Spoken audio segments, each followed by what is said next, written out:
So you love your acoustic guitar, but it just doesn't play right. The action's too high. It doesn't feel right and affects everything you want to do on the guitar. Well, today we're going to take a look at the things that affect guitar action, steps you can take to check and lower the action. I'm Keith with Eternus Shine's Guitar Scratch Remover. For great tips on keeping your guitar scratch-free and looking awesome, check the links at the end of this video for a one-of-a-kind product. But right now, let's get to that acoustic guitar. Hey guitar people, what's up? This is Keith and I'm here talking to you today about how to properly check and lower action on an acoustic guitar.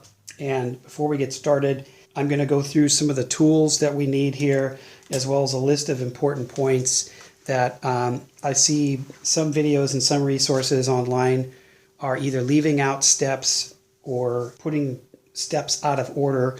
And so I'm going to go through what I think is the right way. And I've done this on many, many guitars. So let's get started. This is a classical guitar, although the process is almost identical on an acoustic guitar. So tools that I'm going to be using today are a ruler or a micrometer adjustment tool, not adjustment, but measuring tool that will measure in millimeters, preferably. You can use inches. I happen to like using millimeters. An optional capo, conveniently labeled in the generic capo packaging. A string winding tool for loosening strings, a vice grip, and a pliers or tool for removing the saddle. And as you notice, I've put tape around my pliers, electrical tape.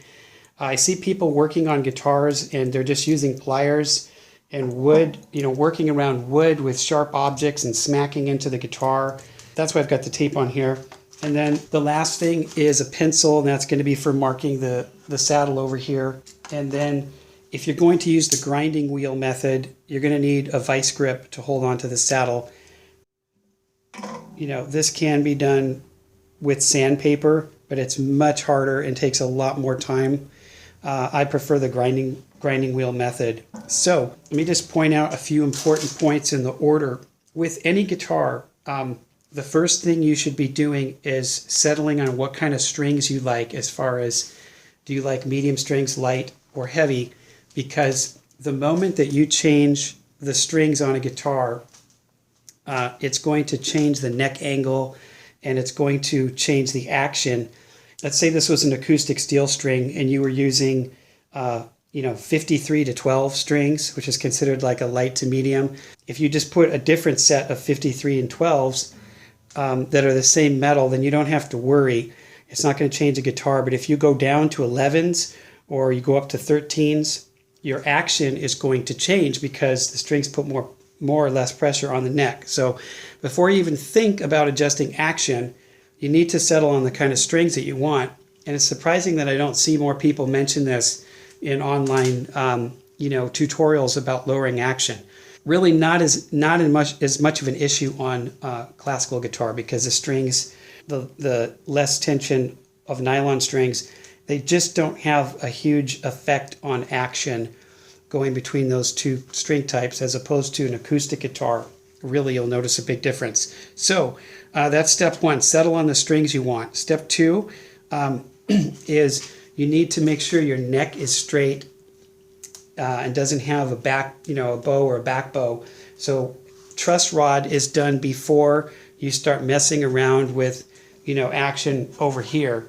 There are some people that say to do the truss rod last, and I totally disagree with that because you could end up permanently adjusting action down here and then find out that you've got a truss rod out of whack. So I think most guitar repair people would agree that the first thing you do when you're going to adjust action is make sure the neck is set, with the proper neck bow.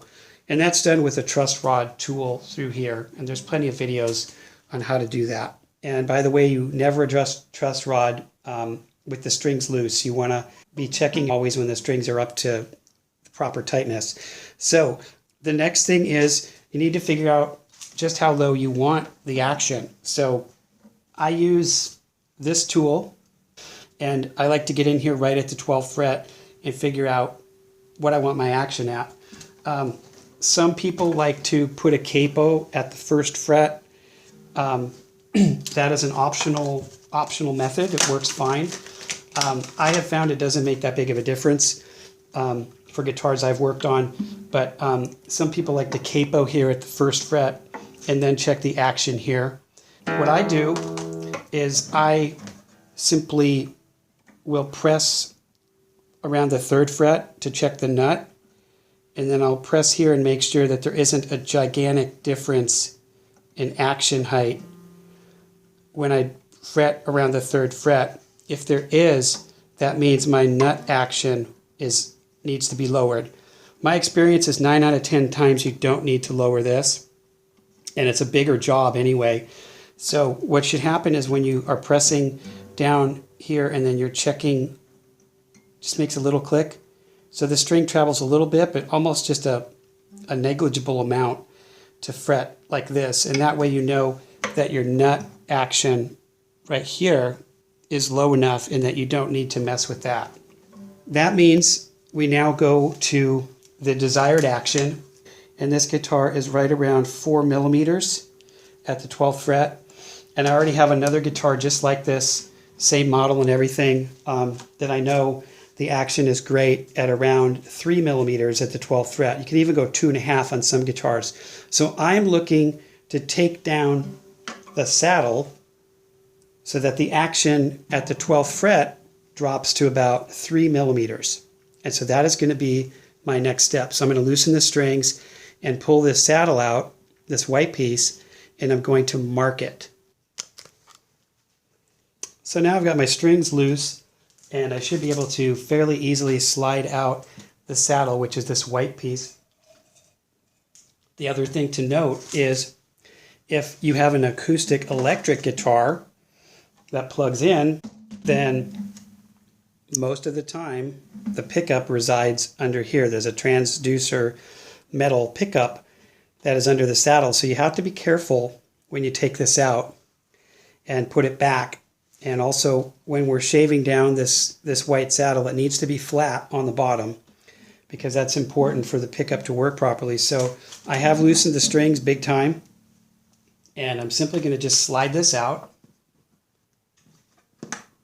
Should come out by hand.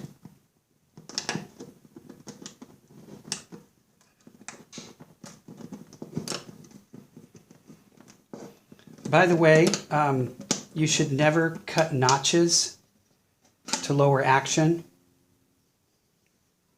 There are some people that recommend, instead of going through the work of shaving this bottom piece down, they say you should cut notches. Don't do that. It's not a good idea. You can create problems later. If saddles were supposed to have notches, the guitar manufacturers would have put them in.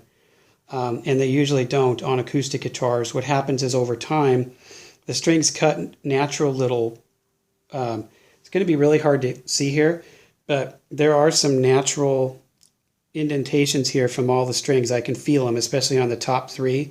And if you go and cut a notch there, you could be causing problems with your string's natural vibration. And then as you play over time, you'll make that notch worse, and it could smother the string. So it's just not the right way to do it. You really should be cutting down the bottom here. So anyway, I've got this out, and as you can see, it's a little hard to see, but there is a copper transducer wire in there, and then that goes inside and connects to your electronics.